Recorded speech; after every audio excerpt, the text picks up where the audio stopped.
An electrifying comeback comes up short. Are the Saints making the right decision at quarterback? And did anything good happen in this loss to Atlanta? We got all that and a little bit of lagniappe for you on today's episode of Locked On Saints. You are Locked On Saints, your daily New Orleans Saints podcast. Part of the Locked On Podcast Network, your team every day.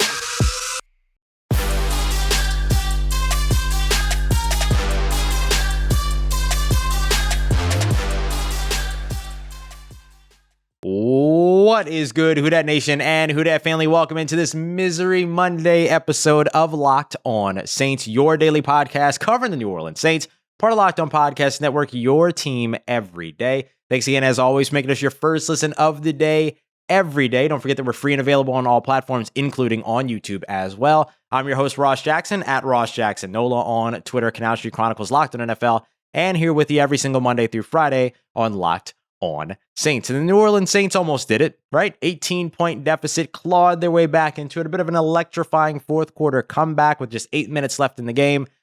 And unfortunately, they come up short thanks to what is a game of inches. We talk about it all the time. It is a game of inches, and that's why half a step by Paulson Adebo makes all the difference on a 64-yard completion to Cordero Patterson down the right sideline that helped put the Falcons in field goal range in a solid, one of the better kickers of the NFL in Younghoe Koo, being able to knock it through. Even though the Saints almost stole it, they almost got away with it. Marcus Davenport punching the ball out of Mike Davis's hands on a handoff there. Mike Davis getting a little bit too cute on trying to run the clock down a little bit. It almost gave the ball back to New Orleans, but New Orleans unable to come up with that takeaway, and the Saints actually had no takeaways in this game, but we'll talk about why that was important a little bit later on.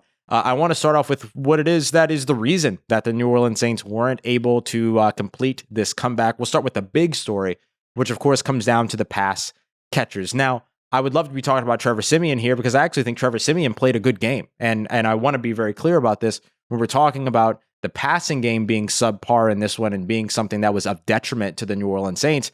Doesn't really have a lot to do with the quarterback. Sure, Trevor Siemian had a couple of passes that he probably wants back, some that were too high. He had one behind Kenny Stills at one point at the goal line. Those are certainly ones I'm sure that he would want back. But I can comfortably say that Trevor Siemian, in my opinion, did not cost the New Orleans Saints the game. Now, he ended up getting sacked and fumbled at one point, and on that sack fumble, he credits himself saying that his drop back was too deep. He got too much depth on his drop back there, and that's what ended up opening up the opportunity for the defensive end to get around Teron Armstead. Of course, Teron Armstead wants to take the blame for that sack, whatever. But outside of that, I don't really see any way to really look at Trevor Siemian and say Trevor Siemian was the problem here. I think Trevor Siemian had a nice game, 24 of 41 for 249 yards. And 2 touchdowns. Remember how long it took for the Saints to get over 200 yards to open up the season? You had pass catcher problems throughout this entire game, and you still almost got 250 yards passing out of it and a pair of touchdowns, and you still threw 41 times. Now, there's a lot of context in there, so let's get to that context, and we'll start with the pass catchers. Like we mentioned, 25 of 41 is what the count was for Trevor Siemian. It could have been probably 30 of 41. Maybe wouldn't have even needed 41 passes at that point because you had 5 drops in the first half. The New Orleans Saints had as many drops and penalties in the first half as they had catches in the first half, which is 5. Only 5 catches in the first half. 5 of 11 Trevor Siemian went. And again, it wasn't really Trevor Siemian's fault. Some of those passes were right where they needed to be, and some of them were complicated plays. Kenny Stills having to go up to make a couple of plays that he wasn't able to finish up, but those are plays that have to get made if you want to be a good team, and they were not made. And pass catcher continues, once again, to headline the issues for the New Orleans Saints.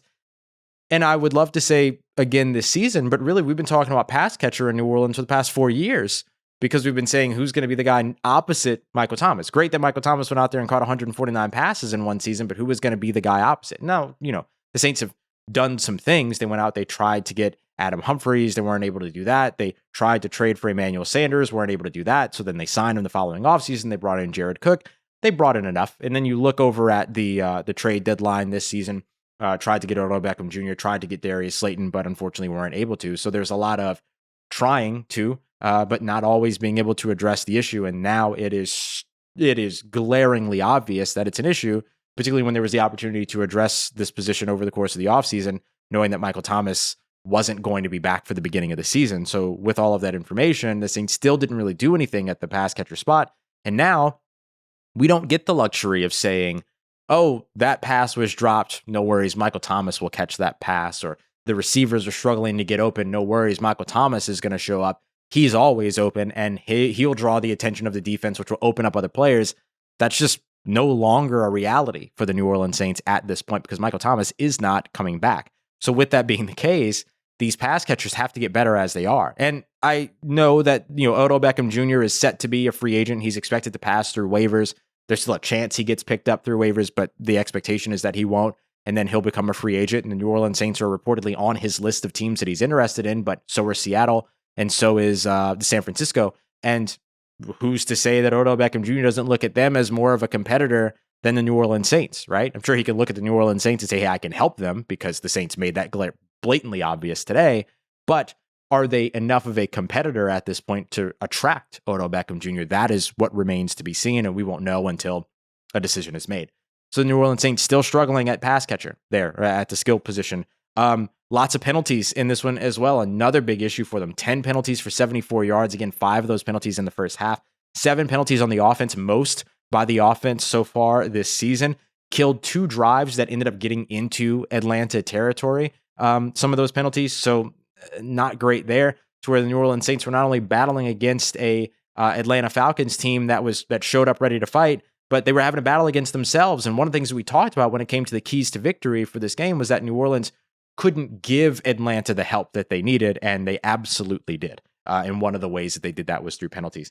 The other part was the defense. This was not the New Orleans Saints defense that we're accustomed to seeing all season. They gave up 6 plays of 20 or more yards in this one, and they played non-complimentary football because you're giving up those big plays. You are the best red zone defense coming into this game, and you give up 3 touchdowns in the red zone. You give up a deficit of 24-6 at one point, to where the only thing that was consistently working for you on the offensive side was the run game, and you could no longer rely on it because the other team is scoring too much. 3 red zone touchdowns, scores allowed at pivotal points, and no turnovers despite the fact that there were 2 forced fumbles in this one of which was on special teams, and the other was Marcus Davenport at the end of the game, but you weren't able to capitalize on them. So the opportunistic defense that we saw last week that put the game away for the New Orleans Saints wasn't there for the Saints this game against the Atlanta Falcons. So far from a perfect game for the New Orleans Saints on offense, on defense, wherever it is that you want to point a finger, and you can't expect the team to go out there and play a perfect game every single week. But is that what the New Orleans Saints are going to need moving forward through the rest of the season? Very thin margin of error. And so it kind of makes you question, did the New Orleans Saints make the right decision at quarterback with Trevor Siemian? Should they go with Taysom Hill moving forward? We'll talk why or why not, and I'll give you my opinion as we continue on with today's episode. Very quickly, want to point out the New Orleans Saints had a couple of injuries in this game. Peyton Turner was injured at one point, but did come back, left arm injury. And then CJ Gardner-Johnson had an injury. It looked like a right toe or right foot. He ended up being carted off from the sideline. So we'll see if he's going to miss any time and what information we get as we continue on throughout the week. So we'll continue to keep you up to date with that. But next, we're going to talk quarterbacks for the New Orleans Saints. We knew hot button topic was going to be wide receivers, pass catchers, but quarterback has been a hot button topic for the New Orleans Saints as well. So let's press it. Let's talk about it some more as we continue on with today's episode of Locked On Saints. And hey, look, if you're like me, you're switching around all the time and you want to make sure you're getting your favorite live TV, you're getting your live sports, you're getting your favorite movies, your game shows, everything it is that you love to watch, as well as highlights. And in order to do that, you have to go to a different app for each of those things, and it drives you nuts over time. I know it drove me nuts over time. That's why I switched to DirecTV Stream. So I want to tell you about them real quick. DirecTV Stream, it's awesome. Works on a bunch of different compatible devices. All you have to do is download the app, and then it allows you to move seamlessly between live sports, live television, your favorite TV shows, your favorite movies, highlights, clips, everything it is. So that you're not using a bunch of different devices. You're not using a bunch of different accounts or apps or anything like that. It's all in one place, helping you get your TV together. It's absolutely fantastic. And best of all, there's not even a contract for this thing. So you're not stuck into anything at all. You just get to enjoy this service. It's awesome. I cannot speak highly enough of it. You've seen all the great commercials about it, but let me tell you my own personal testimony, which is that this stuff has been awesome. Easiest way to catch it, of course, is head over to directtv.com. That's directtv.com. Compatible device is required, and content varies by package. All right, family, continuing on with today's episode of Locked On Saints. Thanks again for making us your first listen of the day every day. Don't forget to check out other awesome Locked On podcasts around. If you're a New Orleans Pelicans fan, make sure you check out Locked On Pelicans. Jake Madison. Nobody does it better than Jake over there. All right, so I want to talk a little bit more about the New Orleans Saints quarterback position. Did they make the right decision going with Trevor Siemian? And look, it was a little bit of a doom and gloom fest talking through what went wrong for New Orleans Saints. But hey, if we're going to talk about why a loss happened, let's not sugarcoat anything, right? Let's talk about why a loss happened.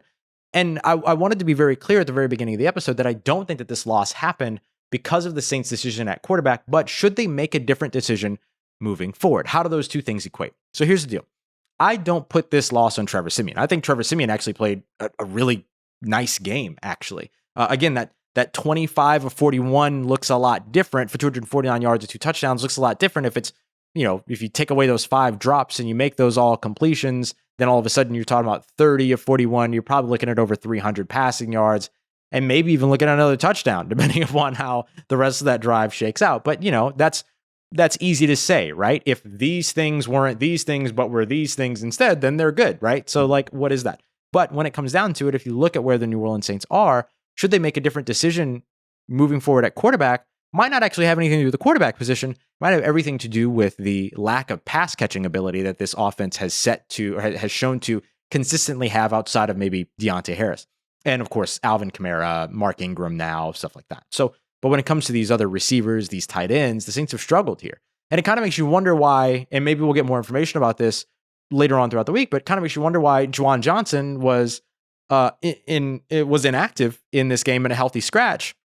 As it seems like taking away receiving options from a struggling receiving core maybe wasn't the best choice. But, hey, look, it is as it is. But when it comes down to it, if the New Orleans Saints are going to be moving forward, which this is very likely, if the New Orleans Saints are going to be moving forward with this receiving core as it is, this pass catcher core as it is Trevor Siemian the best quarterback for this situation? Or do you potentially or perhaps move to Taysom Hill just so that you have someone that can do something when the pass catching options aren't there, and you set up sort of a one read offense that allows him to make one read on one side of the field, which is actually like 3 reads on one side of the field, right? But make a read to one side of the field and then tuck and run, right? Is it helpful when you know that you're not going to have, or that when you're expecting an efficiency from your pass catchers, to have a mobile quarterback? Is that the right choice to sort of move ahead with? I don't know if it is, because then you're sort of game planning for ineptness. And I don't think that that's a wise decision from a coaching or a game planning or whatever standpoint. I think you game plan expecting the best of your team, not trying to get ahead of its, potential inefficiencies. And so I think that the Saints have made the right decision here with Trevor Siemian, and perhaps getting Taysom Hill more involved as a pass catcher is actually what's more necessary, because Taysom Hill's a pretty consistent pass catcher for you. Now, this was Taysom Hill's first game back since that brutal hit that he took against the Washington football team that led him to be in concussion protocol for like a month. So I'm not really all that surprised to see sort of the lack of, let's just say, usage when it comes to Taysom Hill in this game, although we did see him a couple of times. I don't know that you shift and try to sort of head off at the pass the inefficiencies of your pass catching core by making a change at the quarterback position because you're expecting the pass catchers to fail. I don't think that that's a wise decision or a very good decision from a team building perspective, from a confidence building perspective, and from a coaching perspective. So if you add to this receiver core, you find some way to help out this receiver core, then all of a sudden, and again, receiving core comes down to pass catchers as a whole, right? That includes tight ends. If you're able to bolster this pass catching room or these pass catching groups a little bit more, then Trevor Siemian makes a ton of sense. Trevor Siemian, very patient. He didn't have a lot of pressure on him in this one. The Atlanta Falcons only had 4 active defensive linemen for this game. One of them ended up getting hurt at one point, and they were gassed throughout the entire game. So there was not a lot of pressure on Trevor Siemian. There was one badly timed pass rush that got through that created a sack fumble and the only turnover of the game. But for the most part, Trevor Siemian was calm, cool, collected, didn't get frustrated when these passes were being dropped, continued to have faith in those receivers that did drop passes, because those receivers, each and every one of them, ended up showing up later. Adam Troutman had a big drop early on in the game, but was vital in the 2-minute touchdown, the 2-minute drive that led to the touchdown toward the end of the game that allowed them to take the lead. Kenny Stills had a couple of plays that he could have made, but did not make. And then later on, he's the one that caught the touchdown that gave the Saints the 25-24 lead. Marquez Callaway had a drop at one point, caught a touchdown at another. Deonte Harris had a drop at one point, and then ended up continuing to be the Saints' best receiver as he's been so far this entire season. So with all of that, you saw these receivers step up to the plate just too little too late, as Trevor Siemian himself said.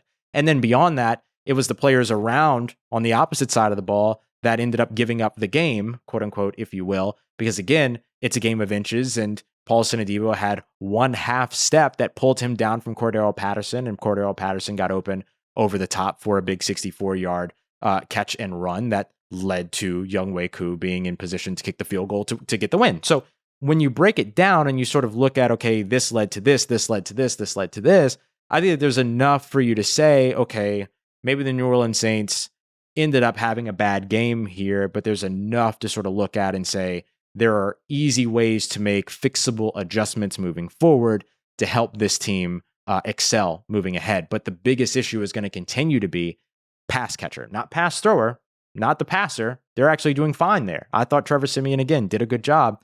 So what do you do to help bolster this receiving core, these pass catchers? Again, Odell Beckham Jr. is an option, but is he going to come to New Orleans? Is he, and does the fact that New Orleans is home for him do enough to make him feel like he can come back and sort of be that big, is that story enough for him? I don't know. I have no idea. So I think the Saints are in fine position when it comes to the quarterback to continue to move ahead with Trevor Siemian. Ideally, we see Taysom Hill get a little bit more involved as a skill position player, but again, you want him to be healthy and you want to be safe around that, and I completely understand.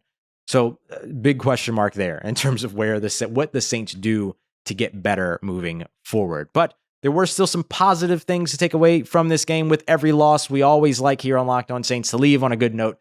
So we're going to try to leave on a good note. What went well for the New Orleans Saints? The list is not long, but the list is important. So let's talk about it as we wrap up and finish up today's episode of Locked On Saints. But first, let me tell you something good about our friends over at Built.com. Built Bar, the best tasting protein bar on the market, as well as several other fantastic products. Built Bar is the best tasting protein bar ever. If you haven't tried Built Bar yet, you are missing out. They say it's a protein bar. I hear them when they say that to me, but they taste like a candy bar, covered in 100% chocolate. Incredible, amazing flavors that you just simply won't believe. You have a bunch of protein bars out there that are chalky, that are kind of gross. You kind of have to choke them down a little bit. And every time you have a protein bar, you're getting the protein that you need, sure, but at what cost, right? Here, there's no compromise, right? You have a protein bar, you get the protein that you need, but you're not getting an overload of sugar. You're not getting a bunch of carbs. And perhaps most importantly, these things actually taste good. So you don't have to sit there and struggle and regret eating them. And another great thing about Built Bar comes down to those mouth-watering flavors you can choose from. So many fantastic flavors. And there are always limited time flavors as well that cycle in every 3 or 4 days or so. So you're going to want to keep up over at the website, Built.com, because you do not want to miss out. Go right now to Built.com and use the promo code LOCKED15, LOCKED15, to get 15% off of your order. Doesn't matter if it's your first order or your next order, 15% off with the promo code LOCKED15 over at Built.com. And with that savings, you can have a little bit of fun over at BetOnline.ag. Don't know how you felt about the New Orleans Saints going into this one, 6-point favorites, but if you felt good about it, maybe not the greatest bet. But if you were like, hey, weird things happen in division games, so you might have walked away with a little bit of money in this one. And if you like going for the favorites, you can do things like parlays as well. Put down a little bit, but extend it over a bunch of games, hit those multipliers, and then end up walking away with a nice payout. And if football is not your thing, but you love betting on basketball, end of year awards, UFC, MMA, or you just want to play your favorite Vegas casino games, BetOnline.ag has you covered. And we've got you covered as well, because if you're a new customer signing up at BetOnline.ag for the first time, when you put down your first deposit, use the promo code LOCKEDON, LOCKEDON, all one word, all caps, so you can get a 50% welcome bonus on your first deposit. That's promo code LOCKEDON, so you can get a 50% welcome bonus on your first deposit. Get everything you need through the 2021 season. BetOnline is the fastest and easiest way to bet on all of your favorite sports. BetOnline, where the game starts. Let's get it, Who Dat Nation. Wrapping up today's episode of Locked On Saints, as we always try to end up whenever the Saints have these losses, which are rare, the New Orleans Saints losses. We try to end on a happy note, right? Try to end on a good note here. And look, I'll be honest, there's not a lot of good notes from this game, but there are a couple, and there are some things to take away from here. This is still a very good team. The fact that this team was as competitive as they were in a situation where they were down 18 points, doesn't matter who the opponent is, in a situation where they were down 18 points on effectively their third string quarterback and mounted a comeback is pretty impressive. It's just that not everything went exactly the right way. And the New Orleans Saints can't be a team that relies on things going perfectly every game, because things are never going to go perfectly every game, right? Not enough for you to win into January, into the playoffs, throughout the playoffs, anything like that. If this is a team that wants to be competitive, they're going to have to be able to win when things don't go perfectly. And they almost did that today. They were very close to doing that today, but they didn't get to wrap it up entirely. So this New Orleans Saints team is a good team. They just need some help at that pass catcher position. And if that pass catcher spot can be improved, whether it's with the players that are in the building, which I think we're all kind of questioning if that can happen at this point. And I think understandably so. Like, it's understandable to question that talent right now. It makes perfect sense based on what we've seen, and specifically also what we saw in this loss to the Atlanta Falcons. So if the New Orleans Saints can improve when it comes to pass catching, then all of a sudden this team becomes quite a bit better. The defense played an uncharacteristic game on Sunday. They played a very uncharacteristic game in this loss. And so I think you can rely on this defense to not have the same issues. They usually don't give up those big chunk plays. They usually don't give up, nobody over the middle of the field, seemingly several times covering the middle of the field. That's not usually stuff that they give up. Usually this New Orleans Saints defense is doing enough that the Saints on the offensive side can focus on running the ball, which worked in this game, but unfortunately they weren't able to focus there. They were averaging 4.4 yards per carry on 25 carries, 109 yards total on the ground, while limiting Atlanta to just 34 yards rushing. The Saints' run defense continues to be dominant. They allowed less than 2 yards per carry in this game, and I believe their leading rusher was their leading rusher ended up being Mike Davis in this one, but for a long time their leading rusher was Matt Ryan. And I think that's a pretty okay situation for you to be in. Alvin Kamara had 50 rushing yards. Mark Ingram had 43 rushing yards. He's 20 yards away from the Saints' all-time rushing record. He'll probably get that in Tennessee next week. And so if the New Orleans Saints can get back to playing complementary style of football on the defensive side that complements their offense, which wants to run the ball and rack up 150 or so rushing yards, then I think that is where you can find some solace in this game, because a lot of what went wrong for the Saints on the defensive side was uncharacteristic. They knew what to expect coming into this game. We knew what to expect coming into this game. We talked about it. Cordero Patterson, Kyle Pitts. Those are the only two weapons that they have here. And yes, you got, a couple of different players that got involved. Russell Gage got involved, particularly over the course of the first half, but was disappeared in the second half.